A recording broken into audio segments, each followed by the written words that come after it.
a different kind of story. Victor Bremson, General Quarters, a coming-of-age story.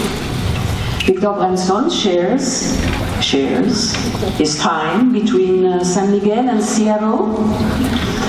A memoir in process called Dragon Slayer.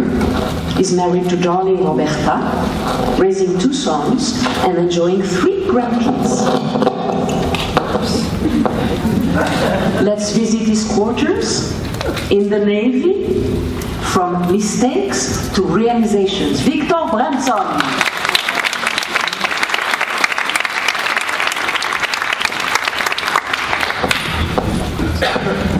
Los Angeles, 1962.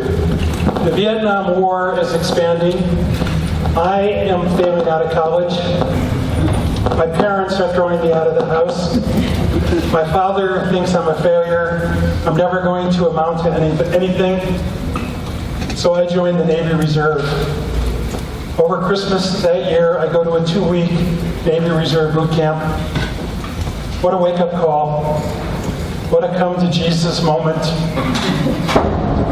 I came home from boot camp, and the first thing I remember, sadly, is my mother's face when I said to her, "Please pass the fucking mashed potatoes."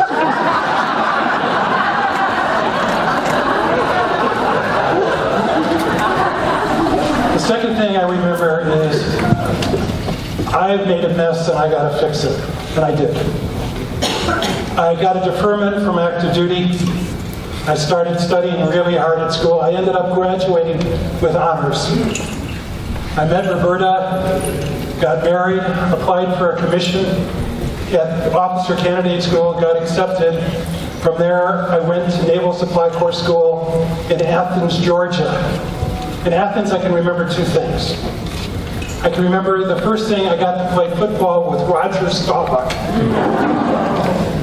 Secondly, I graduated very high in my class, and as a result, I got to pick my duty station. And I picked the destroyer, the USS Haverfield, out of Pearl Harbor, Hawaii.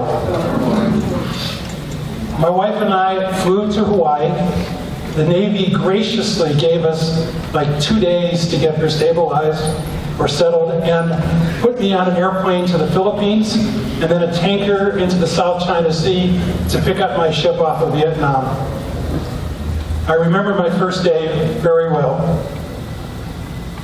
This very large tanker came alongside this tiny little destroyer in very rough seas, and they tied this petrified ensign in a basket and put 2 ropes there and towed me from one ship to the other. I was the entertainment for both crews. They stood on the deck and watched. When I got on board the Haverfield, I went to my stateroom, I stowed my gear, and I went to the wardroom for dinner to meet the other officers. That night they were serving barbecued spare ribs. I watched as the other officers picked up their knives and forks and took thin slices off their bones. I tried this for a while and got frustrated and picked up the spare rib and ate it. And then there was this silence at the table. All the officers looked at me and they looked at the captain, and I'm saying, "Oh shit, Victor, you blew it this time." At which time the captain picked up his spare rib and my first crisis was over. After dinner, they gave me a tour of the ship. They showed me where my general quarters stations, my battle stations was in the radio shack, and I went to bed. Late that night, the alarm went off. General quarters! General quarters! This is not a drill! Enemy air attack imminent! I flew into my clothes, I ran up to the radio shack, I started decoding messages, and sadly, I quickly figured out that a U.S. minesweeper in the area next to us had been blown out of the water. A case of friendly fire, where our own fighter planes had blown it up due to a failure of recognition signals. This was my first day on board ship. I can't tell you I ever had a more interesting or exciting day, but I did come home from the Haverfield with hundreds of stories. The Haverfield's duty in Vietnam was basically to cruise in large circles And when junks or ships came alongside of us, we would board them and search them for weapons or contraband.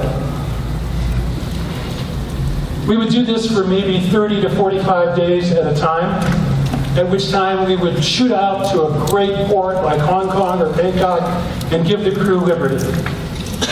Liberty for most of the crew meant heavy drinking and whoring with beautiful young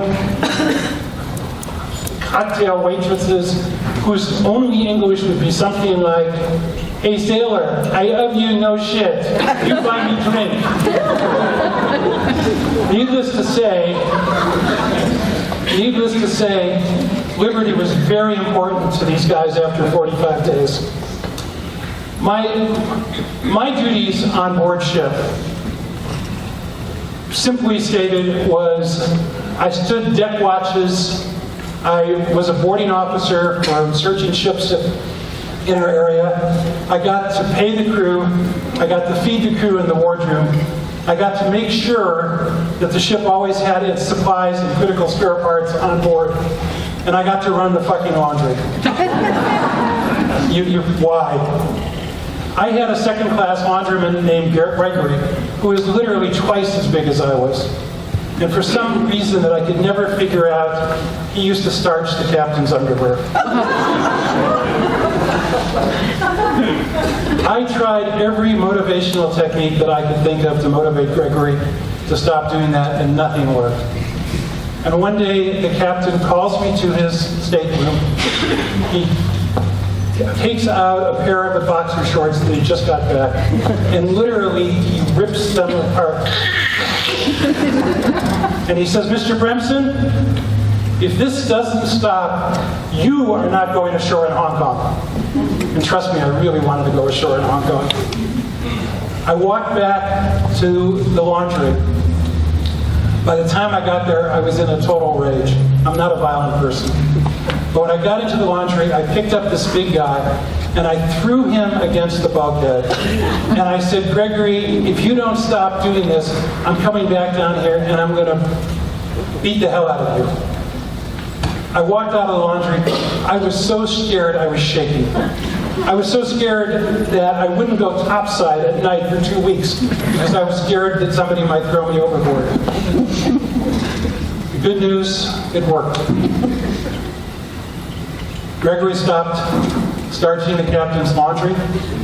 Gregory and I both got to go ashore in Hong Kong. I spent 2 years on the Haverfield. When I was coming home from my second long deployment, my wife met me on the dock with my 3-day-old son.